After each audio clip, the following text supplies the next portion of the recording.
الرحمن الرحیم، تمام تعریفیں اس اللہ کے لیے جو عالمین کا رب ہے، اور درود و سلام محمد و آل محمد علیہ السلام پر۔ ناظرین السلام علیکم، میں ہوں حسن آصف۔ پیش خدمت ہے آپ کا اور ہمارا اسپیشل ایپیسوڈ جو آپ مسلسل دیکھ رہے ہیں صادق آل محمد کے سلسلے سے، چھٹے امام کے سلسلے سے۔ جس طریقے سے امام کا قول ہے کہ جو رسول خدا صلی اللہ علیہ وآلہ وسلم کے ذکر کو اپنے ذکر سے وابستہ کرنا چاہیے انسان کو، یہ چھٹے امام کی حدیث سے ریلیٹڈ ہے۔ آئیے سب سے پہلے ہم اس پروگرام کو آگے بڑھاتے ہیں اور شروعات کرتے ہیں اس پروگرام کی آپ کے اور ہمارے خصوصی مہمان مولانا ارشد حسین موسوی صاحب قبلہ کے ساتھ، جو مسلسل وضاحت پیش کر رہے ہیں۔ مولانا صاحب السلام علیکم۔ وعلیکم السلام ورحمۃ اللہ۔ صاحب، جس طریقے سے دیکھا جائے آج کے اس دور میں ہمیں ضرورت ہے ایجوکیشن کی، ایک بہترین معاشرے کی، ایک بہترین سماج کی۔ جب تک ہم سماج کو، یا یوں دیکھیں کہ سماج ایجوکیٹ نہیں ہوگا، تب تک کہ ہم علمی میدان سے، یعنی جو چیزیں ہم نے سیکھی ہیں وہ لوگوں تک نہیں پہنچ سکتی، ہم کامیاب نہیں ہو سکتے۔ سب پہلا ہمارا سوال یہ ہے کہ حالات حاضرہ پر اگر بات کی جائے کہ کیا مدرسوں میں بھی دیگر جو سبجیکٹس ہیں وہ ہونا چاہیے، یعنی صرف دینی ہی پڑھائی کے ساتھ ساتھ جو دنیاوی پڑھائی ہے وہ بھی مدرسوں میں ہونا چاہیے کہ نہیں؟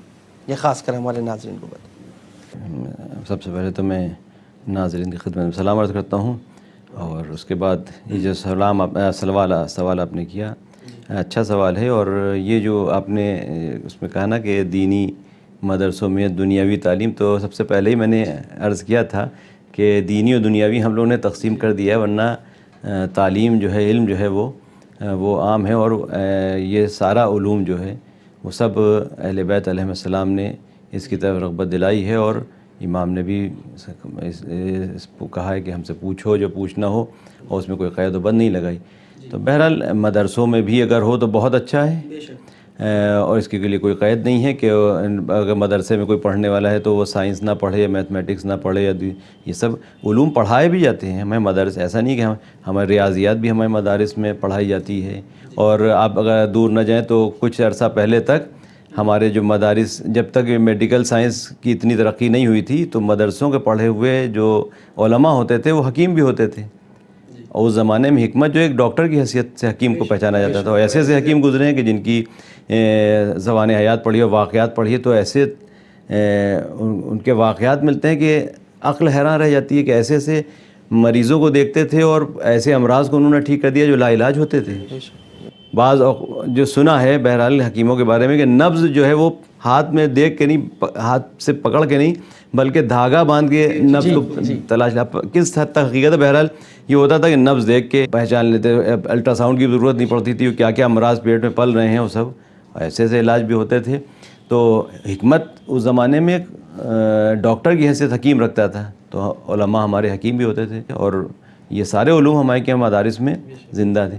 تو بہرحال اگر پڑھایا جائے اور پڑھیں مدرسے کے طلبہ تو کوئی، بلکہ اس میں تشویق دی گئی، اور امام صادق علیہ السلام یونیورسٹی اس بات کی گواہ ہے کہ ان کے یونیورسٹی میں صرف فقہ کا ہی علم نہیں دیا جاتا تھا، تعلیم نہیں دی جاتی تھی، بلکہ وہاں پر لیکن بہرحال کیونکہ دیکھیے ہر انسان کسی بھی فیلڈ میں اگر جائے تو وہ اسی ایک فیلڈ میں اسپیشلائزیشن کر سکتا ہے، تخصص کر سکتا ہے، 2 فیلڈ میں کر سکتا ہے، ساری فیلڈ میں وہ نہیں کر سکتا۔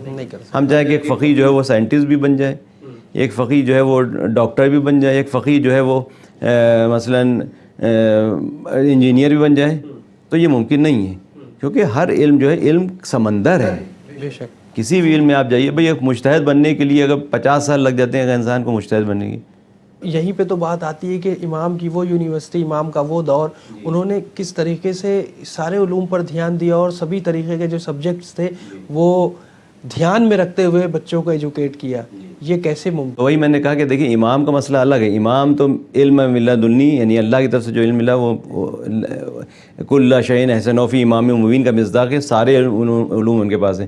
امام علی علیہ السلام سے پوچھا کسی نے کہ بھائی آپ کیسے جواب دے دیتے ہیں، ادھر سوال کیا آپ نے جواب دے دیا، تو امام نے کہا تمہارے ہاتھ میں کتنی انگلیاں ہیں؟ انہوں نے کہا 5۔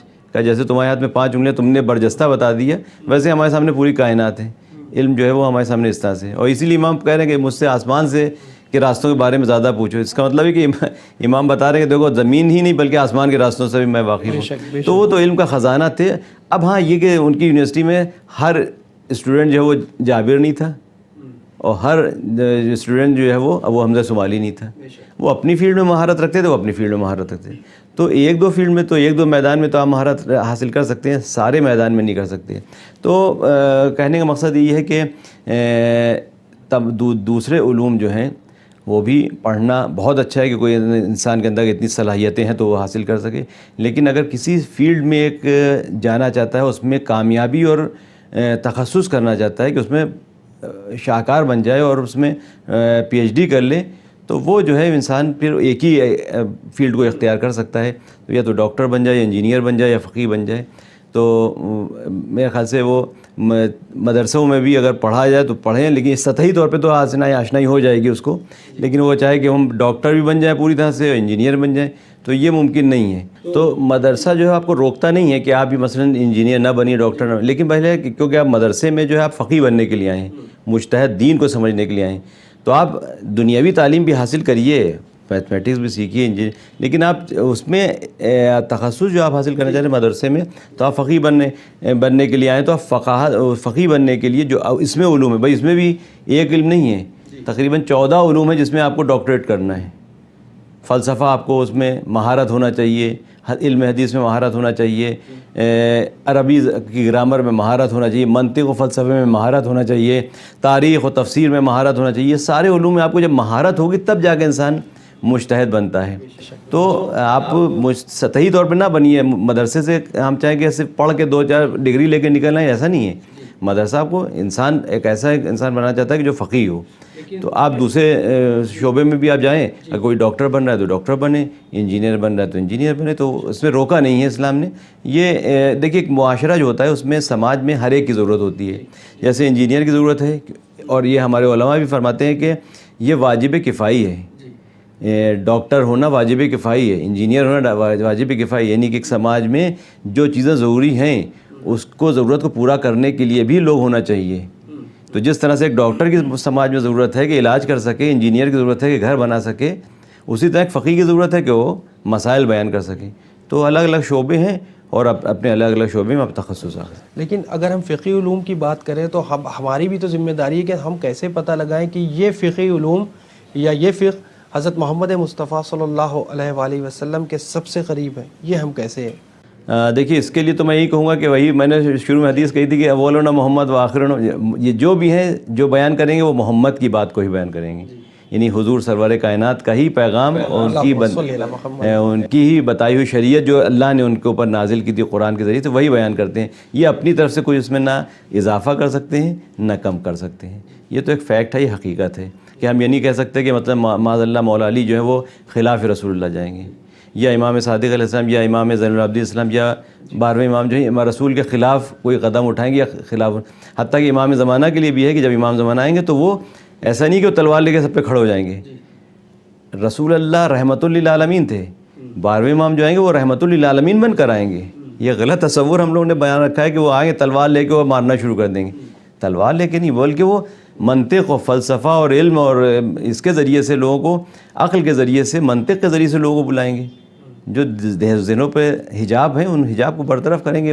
اور یہ ہے بھی کہ علم کے 28 حرف ہیں، علم کے 28 حرف ہیں. امام زمانہ کے ظہور سے پہلے علم جو ہے وہ اپنے 2 حرف تک پہنچے گا، اور جب امام آئیں گے تو اس کو 28 حرف تک پہنچائیں گے.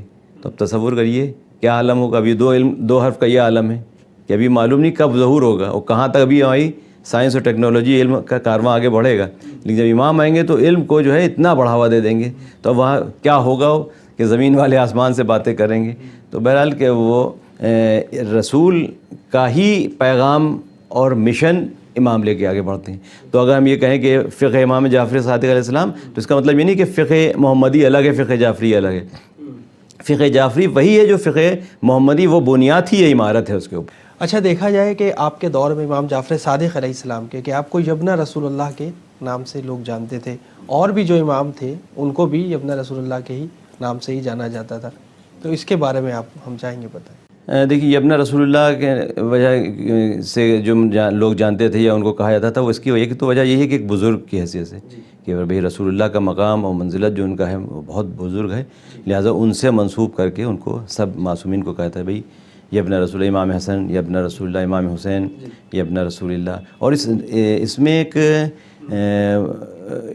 کشش بھی تھی، اور بہت سے جو لوگ جو گرویدہ ہوتے تھے مطلب احترام کرتے تھے، حتیٰ یہودی وغیرہ بھی یہ ابن رسول اللہ کہہ کے بات کرتے تھے. واقعات موجود ہیں اس کے سلسلے میں. تو ایک تو بزرگ کی حیثیت سے کہ مطلب رسول اللہ کا مقام ان کا مرتبہ دیکھتے، دوسرے کہ خود یہ ابن رسول اللہ کہہ کے زمانے میں بتایا جاتا تھا کہ یہ دیکھو یہ ابن رسول اللہ، یہ رسول اللہ کے فرزند ہیں، یہ کوئی معمولی انسان نہیں ہے. اگر دشمن بھی ہے، کوئی خلیفہ وقت بھی ہے، تو اس کو بھی اس بات کا احساس دلانا کہ یہ ابن رسول اللہ یہ ہیں. اگر ہارون رشید ہے تو اس سے کہا یہ ابن رسول اللہ یہ ہیں، یعنی زمانے والے تاکہ پہچان لیں کہ یہ رسول کا نائب ہے اور یہ رسول کا منصب کا حقدار ہے، تم فرضی ہو. اگر مامون رشید کے دور میں اگر امام موسیٰ کاظم علیہ السلام کو کہا جا رہا ہے یہ ابن رسول اللہ، تو ایک بات بتائی جا رہی ہے اور جتایا جا رہا ہے کہ دیکھو یہ ابن رسول اللہ ہے، یہ حقیقت میں اس منصب کے حقدار ہیں. تو ایک طرح سے ظالم بادشاہ جو اس وقت کا ہے اس کے لیے ایک شکست کا باعث بھی تھا، اور اس کے اوپر تماچا بھی تھا کہ دیکھو تم ناحق اس پہ بیٹھے ہوئے، یہ حقدار ہیں. تو ایک وجہ یہ بھی اسے معلوم ہوتی ہے کہ یہ ابن رسول اللہ کہنے کی. اور امام صادق علیہ السلام کو کے اوپر زور دیا کہ وہ وہی کہ فقہ جو جعفری کہلاتی ہے، اور جو مشن تھا رسول اللہ کا، وہ یہ کہا جائے کہ وہ موقع جو ملا وہ چھٹے امام کو زیادہ ملا، لہٰذا وہ احیاء جو کیا ہے اس مقصد کو، اس منصب کو، اس مشن کو، تو اس لیے بھی آپ کو زیادہ زور دیا تھا یہ ابن رسول اللہ کے. جیسا کہ وہ دوسرے ایپیسوڈ میں عرض کیا تھا کہ کڑی ہے، کڑی کے بیچ زور زیادہ ہوتا ہے، تو وہی ہمارے امام جعفر صادق علیہ السلام ایک ایسی جگہ پر رکے جہاں پر بہت زیادہ ضرورت تھی علم کی. تھی علی کے دور میں بھی، تھی محمد صلی اللہ علیہ وآلہ وسلم کے بھی دور میں، بہت بڑی جاہلیت کا دور، لیکن یہ ایک بیچ کا جو راستہ تھا یہ بڑا ٹف تھا. یہاں پر وہ خطرے تھے، وہ خطرات تھے، جیسے کہ حالات ایسے تھے کہ خونریزی تھی، اس کے باوجود آپ نے علم کو آگے بڑھایا اور اپنی یونیورسٹی کے ذریعے لوگوں کو درس و تدریس کی آپ نے لوگوں کی، اور ان کو ایجوکیٹ کیا. جس طریقے سے آپ نے سارے ایپیسوڈ میں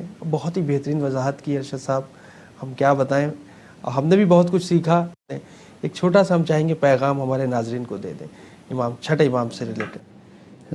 پیغام جو ہے وہ میں بہت ناچیز ہوں، میں کیا پیغام دوں. میں خود امام صادق علیہ السلام کی بات کو آپ یہاں ناظرین کی خدمت میں پیش کرنا چاہتا ہوں کہ جو امام کی جو سب سے اہم وصیت تھی جو آپ نے آخر وقت میں بیان کی، وہ کیا تھی کہ سب خانوادے کو، پورے گھر والوں کو جمع کیا، اور آپ نے یہ فرمایا کہ لن ینالوا شفاعتی من استخف بالصلاۃ، وہ ہرگز میری شفاعت کو نہیں حاصل کرے گا جو نماز کو سبک سمجھے، ہلکا سمجھے.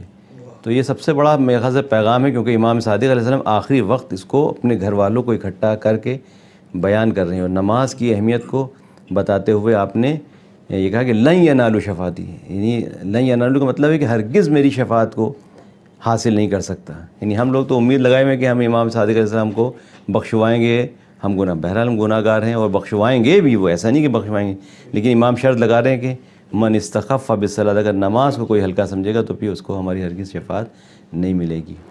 تو یہ میں سمجھتا ہوں کہ سب سے بڑا پیغام ہے. میں نصیحت کیا کروں، میں تو اس لائق بھی نہیں ہوں. خود امام کی یہ حدیث ہمارے لیے نصیحت ہے. انشاءاللہ ہم لوگ کو خدا نمازیوں میں شمار کرے.